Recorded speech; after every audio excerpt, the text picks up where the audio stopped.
दोस्तों, हर साल हजारों की संख्या में हमारे देश से माइग्रेंट्स बड़े रिच देशों और डेवलप्ड देशों में जाते हैं, जैसे कनाडा या यूएस में जाते हैं। हमने सुना है डोंकी वीजा के बारे में। इसी के साथ कई सारे माइग्रेंट्स स्टूडेंट वीजा को भी यूज करते हैं। ईडी ने 3 साल से चल रही एक प्रोब में एक रिजल्ट निकला है कि भाई देयर आर मल्टीपल एजेंट्स जो कि इन्वॉल्व हैं इन बड़े बड़े कंट्रीज के कॉलेजेस के साथ। मतलब ये नेक्सस है एजेंट्स और कॉलेजेस के बीच का, जो कि इन माइग्रेंट्स को मदद करता है किसी तरह उस कंट्री में पहुंचने पर, और फिर वहां से ये दूसरी कंट्रीज में पहुंचाए जाते हैं। मान लीजिए कि आप एक स्टूडेंट वीजा लेकर कनाडा जाते हो, तो आप कनाडा गए, भले ही आपने पढ़ाई नहीं करनी है, तो आपको क्या मिल जाता है? आपको कनाडा से यूएस पहुंचा दिया जाता है किसी ना किसी काम को करने के लिए, आपको एम्प्लॉयमेंट मिल जाता है। इसके पीछे क्या रीजंस हैं, इसके क्या इंप्लीकेशंस हैं, क्या मेजर्स गवर्नमेंट ले सकती है इस चीज को कर्ब करने के लिए, और ये कितने बड़े स्तर पर चल रहा है, इसके बारे में जानते हैं। दोस्तों, मेरा नाम है Prakhar Tripathi and welcome to Chahal academy YouTube channel. अपने डिस्कशन में आगे बढ़ने से पहले मैं आपको बता देना चाहता हूं कि चहल एकेडमी ने आपके लिए लॉन्च किया है एक चहल्स प्रीलिम्स क्रैकर 2025 प्रोग्राम, जिसके अंडर में आपको प्रीलिम्स के पीवाईक्यूज और कुछ मॉक क्वेश्चंस के थ्रू प्रीलिम्स के लिए रेडी किया जाएगा। इसमें प्रीलिम्स को एंटायरिटी के साथ कवर किया जाएगा। जीएस हो, सीसैट हो, करंट अफेयर्स हो, सबके लिए एक्सक्लूसिवली क्लासेस चलेंगी। ये 4 महीने का प्रोग्राम है, 500 घंटे से ज्यादा की क्लासेस हैं। रिवर्स इंजीनियरिंग मेथड का यूज किया जाएगा, डेली क्लास टेस्ट होंगे, साथ ही साथ करंट अफेयर्स के सेशंस भी होंगे, और आपको यह बताया जाएगा कि आखिरकार आपके सामने जो सवाल है उसको राइटली अप्रोच करने का क्या तरीका है। कई बार बच्चों के सामने ये प्रॉब्लम आती है कि उनको कुछ फैक्ट्स और कुछ डिटेल्स तो पता है, फिर भी वो क्वेश्चन को सॉल्व नहीं कर पा रहे हैं। तो इस मेथड के थ्रू आप आसानी से क्वेश्चंस को सॉल्व कर पाएंगे, even if you don't have enough knowledge about that question. इसके लिए कई सारी ट्रिक्स होती हैं, राइट। ये जो प्रोग्राम है ये लाइव ऑनलाइन मोड पर चलेगा। फीस आपके सामने है, GS plus CSAT plus current affairs की फीस लगभग 15,000 रुपए है, और दूसरी तरफ केवल और केवल जीएस और करंट अफेयर्स की फीस 13,000 रुपए है। अगर इसके बारे में आपको और जानकारी प्राप्त करनी है तो यहां पर चहल एकेडमी का जो व्हाट्सएप का ऑफिशियल मोबाइल नंबर है वो दिया हुआ है, 9625921993 एंड 9313218122। इन दोनों मोबाइल नंबर्स पर, कॉन्टैक्ट नंबर्स पर आप कॉन्टैक्ट कर सकते हैं और सारी की सारी जानकारी प्राप्त कर सकते हैं। लिमिटेड सीट्स हैं, 13 जनवरी से यह प्रोग्राम शुरू हो रहा है। जल्दी से जल्दी सब्सक्राइब करिए, जिससे कि आप इससे ज्यादा से ज्यादा फैसिलिटेट हो पाए, राइट।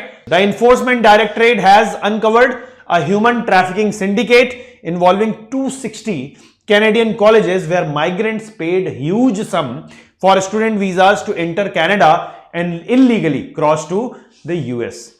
इंडिया से या बाकी देशों से लोग जा रहे हैं कनाडा, और कनाडा स्टूडेंट वीजा पर जाते हैं, कनाडा से यूएस उनको इलीगल ट्रैफिकिंग के थ्रू ले जाया जाता है। स्केल ऑफ ऑपरेशन की अगर हम बात करें, कितनी बड़ी समस्या है। Around 35,000 illegal migrants are sent abroad annually by just 2 agents. Mumbai और नागपुर में बैठे हुए 2 एजेंट्स 35,000 लोगों को, 35,000 इलीगल माइग्रेंट्स को भेज रहे हैं कनाडा टू यूएस। और कनाडा जाने का भी तरीका क्या है? स्टूडेंट वीजा ले लो। Even if you don't want to pursue education in Canada, अगर आपको पढ़ना भी नहीं है कनाडा में, फिर भी आपको स्टूडेंट वीजा ये दिलवाते हैं, जिससे आप कनाडा में या यूएस में जाकर कुछ ना कुछ काम, कुछ रोजगार देख सको। इसके पीछे प्रॉब्लम्स क्या है? इसके पीछे प्रॉब्लम है इंडिया में बेरोजगारी, और साथ ही साथ इतनी ज्यादा पॉपुलेशन कि उनके लिए रोजगार अवेलेबल कराना किसी के भी बस की बात नहीं, राइट। इतनी बड़ी पॉपुलेशन, तो इसीलिए हमें हमारे देश के बच्चों को दूसरे देशों में जाना पड़ता है। This indicates the large scale and reach of the trafficking operation, मतलब इंटरनेशनल रीच है इनकी, राइट।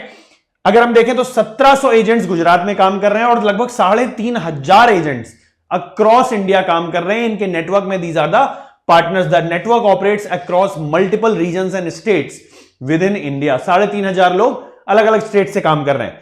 इसका ग्रुप का इंटरनेशनल रीच है। Trafficking network extends beyond India with agents arranging migration to Canada using student visas. तो agents केवल India में ही नहीं है, इंडिया में तो 3,500 एजेंट्स हैं ही, राइट। बट इसके अलावा कनाडा में भी एजेंट्स हैं, यूएस में भी एजेंट्स हैं जो इन चीजों को पॉसिबल बनाते हैं। They are the part of the network. आज भी ईडी के इस ऑपरेशन के बाद भी, ईडी की इस प्रोब के बाद भी, फिर भी 800 से 900 एजेंट्स एक्टिव हैं, ऐसा बोल रहा है खुद ईडी कि भाई हमारी मल्टी एजेंसी क्रैकडाउन के बाद भी आज भी 800 से 900 एजेंट्स एक्टिव हैं, राइट? मतलब बेफिक्री, पूरी तरीके से बेखौफ वो ट्रैफिकिंग कर रहे हैं। इसके पीछे रीजंस क्या है अगर हम देखें तो there is economic disparity, migrants they seek better job opportunity, sometimes education also, but बहुत कम ऐसे माइग्रेंट्स होते हैं जो एजुकेशन के लिए जाते हैं। Most of them are going there for better job opportunity, better income sources, right? Income sources बहुत अच्छे नहीं है बट इनकम अच्छी है, राइट? उसके अलावा for better living standards in developed countries, because India में वो फैसिलिटीज अवेलेबल नहीं है, ना वो कर पाएंगे इस तरीके से। देयर आर बेटर अपॉर्चुनिटीज, तो they aspire for better education, career growth and social mobility. यहां पर हो सकता है कि एक पर्टिकुलर कास्ट से बिलोंग करते हो। कास्ट कितना रिजिड सिस्टम है आप सभी जानते हैं। लोअर कास्ट इंडिविजुअल्स को चाहे कितनी भी तरक्की कर जाए, मगर हमेशा हमारे देश में, हमारे समाज में लोअर कास्ट इंडिविजुअल की तरीके आइडेंटिफाई किया जाता है। जब वो देश छोड़ करके बाहर चले जाते हैं तो वो सोशल स्ट्रेटा में ऊपर चले जाते हैं, उनका अपलिफ्टमेंट होता है, राइट? इसलिए जो भी ये बाहर की कंट्रीज हैं उनके लिए कॉन्ड्यूसिव एनवायरनमेंट देती हैं। अगर हम कॉस्ट ऑफ लीगल माइग्रेशन देखें तो कॉस्ट ऑफ लीगल माइग्रेशन बहुत हाई है, राइट? करोड़ों में एक कॉस्ट आती है, बट कुछ लाख पे करके आप इलीगली माइग्रेशन कर सकते हो from India to Canada and from Canada to US, right? तो इतनी इनकम तो है नहीं लोगों के पास, ना इतनी वेल्थ है, तो इसीलिए they rely on illegal migration, right? उसके अलावा ऑल्टरनेटिव रूट्स से ज्यादा इजी है। अगर हम डोंकी की बात करें तो डोंकी रूट बहुत ज्यादा टफ है। स्टूडेंट वीजा जो है, स्टूडेंट वीजा लेकर के जाना वो एक आसान तरीका है। इसमें जो एजेंट्स या मिडिल मैन हैं, बिचौलिए हैं, उनका क्या काम होता है? They facilitate illegal migration, they act as बिचौलिया और इंटरमीडियरीज अरेंजिंग फेक एडमिशंस। मतलब बच्चे को पढ़ना नहीं है कॉलेज में जाकर, बट फिर भी किसी तरह कॉलेज से साठ गांठ करके, नेक्सस बना करके वो क्या करवाता है? बच्चे को एडमिशन दिलवा देता है। अब बच्चे के पास क्या आ गया? उस कॉलेज का डॉक्यूमेंट आ गया कि भाई इस कॉलेज ने मुझे एडमिशन के लिए बुलाया है। इसमें कॉलेज का भी फायदा है, कॉलेज का भी रेवेन्यू बढ़ रहा है, एजेंट्स को भी कमीशन मिल रहा है और कॉलेज एडमिनिस्ट्रेशन भी काफी उससे पैसा कमाते हैं, राइट? जिसकी वजह से बच्चे जो हैं उन कॉलेजेस में एडमिशन लेने का बहाना बनाकर, राइट, एक तरीके से फेक करके इसको वो वहां पर जॉब सीख कर सकते हैं, राइट? इसके अलावा वीजा डॉक्यूमेंटेशन जो है उसको वो इजी बना देते हैं, फेक डॉक्यूमेंट्स बनवाते हैं इनके। They provide necessary documentation to obtain student visas even if the migrant has no intention of studying.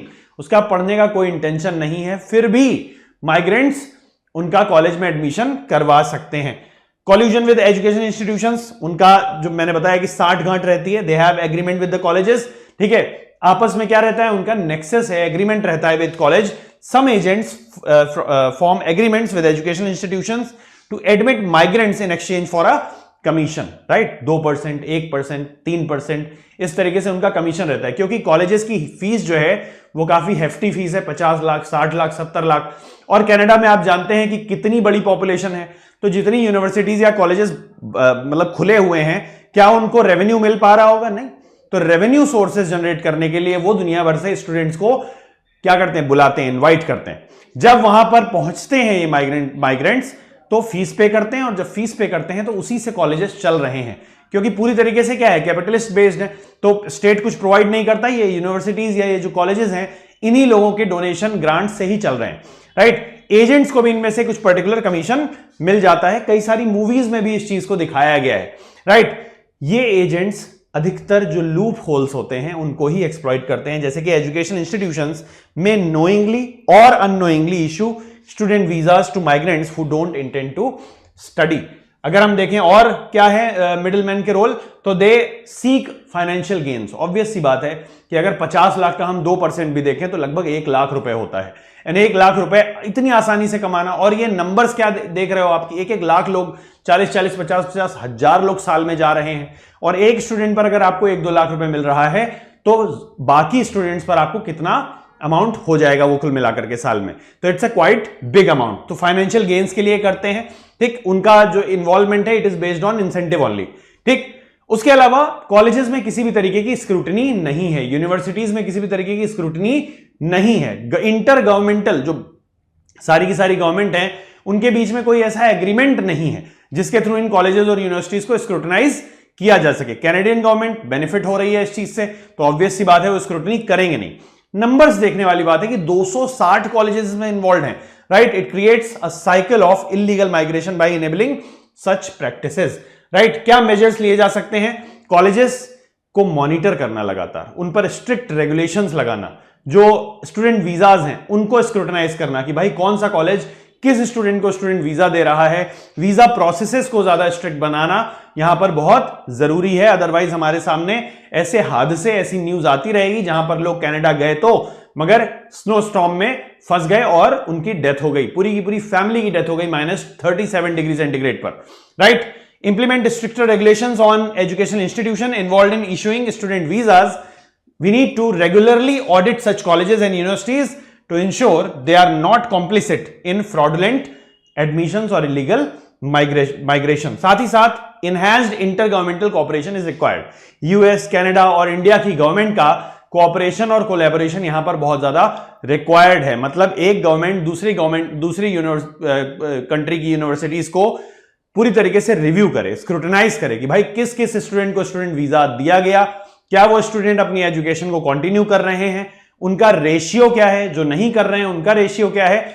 इसके हिसाब से ही हम वहां से लोगों को क्या करेंगे, मतलब इनवाइट करेंगे, फर्दर स्टूडेंट वीजाज अप्लाई करने के लिए अलाउ करेंगे, राइट। क्लियर है? तो इंडिया से जो भी लोग मान लीजिए अगर कनाडा जा रहे हैं स्टूडेंट वीजा लेकर पढ़ाई करने के लिए, अगर वो पढ़ाई को कंटिन्यू नहीं कर रहे हैं तो उन पर बहुत स्ट्रिक्ट एक्शन लिया जाना चाहिए। इंडियन गवर्नमेंट भी एक्शन ले, कैनेडियन गवर्नमेंट भी एक्शन ले, राइट। इसकी वजह से कहीं ना कहीं यूएस जैसी कंट्रीज में जो ओवरबर्डनिंग ऑफ रिसोर्सेज है वो बढ़ता जा रहा है और इसका इंपैक्ट हमें वहां की सोसाइटी पर देखने को मिलेगा। इसकी वजह से जो यूएस में इंडियंस हैं, बाकी के इंडियंस जो अपने टैलेंट के बेसिस पर, स्किल के बेसिस पर रह रहे हैं, उनको कहीं ना कहीं पब्लिक आउटरीच देखने का सामना करना पड़ सकता है, राइट। और क्या क्या स्टेप्स लिए जा सकते हैं इसके लिए? लॉ इन्फोर्समेंट को स्ट्रांग बनाना पड़ेगा हमें। We have to increase the surveillance and enforcement of immigration laws, right. जैसे अभी ईडी ने किया। We need to ensure faster legal action against such agents जो इस तरीके से नेक्सस बनाकर काम कर रहे हैं कॉलेजेस के साथ, और पब्लिक अवेयरनेस कैंपेन्स भी फैलानी होंगी। किस तरीके से कि भाई आपको जरूरी नहीं है कि आप अपने देश को छोड़कर बाहर जाएं तभी आपको अच्छा रोजगार मिले, आप अपने देश में भी रोजगार अच्छा पैदा कर सकते हैं, आप एक बिजनेसमैन बन सकते हैं। जितना पैसा आप इन स्टूडेंट वीजाज को अवेल करने में लगा रहे हैं उतना अगर अपने देश में इन्वेस्ट करेंगे तो उससे आप बहुत कुछ बड़ा बिजनेस खड़ा कर सकते हैं, बना सकते हैं। ऑल्दो वो टाइम टेकिंग टास्क है मगर आप अपने घर में रहकर ही काम कर सकते हैं, right. Educate potential migrants about the dangers and risks of illegal migration such as exploitation and deportation. ये रिस्क और चैलेंज और ज्यादा बढ़ जाता है जब किसी कंट्री के साथ हमारे जियोपॉलिटिकल रिलेशंस खराब हो जाते हैं। आज कनाडा के साथ हमारे जियोपॉलिटिकल रिलेशंस खराब हो चुके हैं, तो ये रिस्क और ये जो खतरा है इससे रिलेटेड वो बढ़ चुका है। इसलिए हमें इन लोगों को, जो भी जनता कनाडा जा रही है, स्टूडेंट वीजा लेकर जा रही है, उसको अवेयर करने की जरूरत है कि आप जो रिस्क ले रहे हैं वो आपकी लाइफ के लिए सही नहीं है। We need to promote awareness of legal migration pathways and risk associated with using fraudulent and illegal channels, right. एक इंपॉर्टेंट टॉपिक है ये, तो इससे रिलेटेड एक क्वेश्चन मैंने यहां पर पुटअप किया आपके लिए। क्रिटिकली एग्जामिन करना है socio economic factors driving illegal migration through Canada to the US, right. Canada से क्यों सोशियो इकोनॉमिक माइग्रेशन हो रहा है टू द यूएस, इसके पीछे क्या रीजंस इन्वॉल्व हैं? देखिए, माइग्रेशन जो होता है ना, आउट माइग्रेशन, वो हमेशा कुछ ना कुछ नेगेटिव फैक्टर्स के लिए होता है। किसी एक पर्टिकुलर रीजन को लेकर अगर पब्लिक बायस है तो वो उस रिलीजन की जो क्राउड होती है वो एक जगह से दूसरी जगह शिफ्ट होती है। एम्प्लॉयमेंट नहीं अवेलेबल है, रिसोर्सेज नहीं अवेलेबल हैं, वाटर रिसोर्सेज स्पेशली नहीं अवेलेबल हैं, तो आउट माइग्रेशन हमने देखा है, राइट। अगर किसी जगह पर महंगाई बहुत ज्यादा है तो भी लोग शिफ्ट होते हैं एक जगह से दूसरी जगह। तो ये इन आउट माइग्रेशन के फैक्टर्स में से कौन सा फैक्टर यहां पर इन्वॉल्व है? The role of middleman and educational institutions in facilitating this migration and suggest measures to curb human trafficking networks in the context of global migration challenges, right? तो global migration challenges के context में आपको ये explain करना है। I hope you found this video informative. For more such informative videos, do subscribe to the channel. Thank you so much.